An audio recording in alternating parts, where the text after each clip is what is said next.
ہر چیز کا اپنا محاسبہ کریں، اپنے نفس کا حساب کریں کہ میں کیا کر رہا ہوں، میرے گھر والے کیا کر رہے ہیں، بچے میرے کیا کر رہے ہیں، نمازی بن رہے نہیں بن رہے ہیں۔ جماعت المسلمین کا جو کانسیپٹ ہے وہ آپ نے ان کو گھول کے پلایا؟ کبھی بیٹھ کے بات کرتے ہیں کہ جماعت المسلمین کیا چیز ہے؟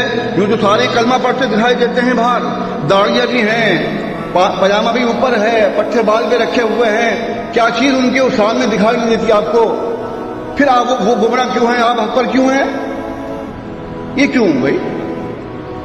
اسی لیے کہ آپ نے فرقہ بندی کو چھوڑ دیا اور فرقوں کو خیر بات کیا کر ایک جماعت صحیح کے ساتھ آ کے مل گئے۔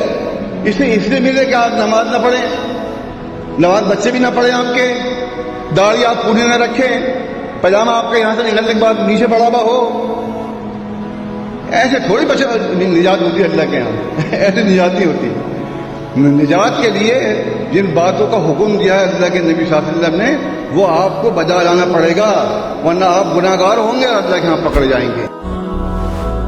هي الحلقات تحفظني بآيات من القرآن، هي الحلقات تملأني بحب المصطفى العدنان.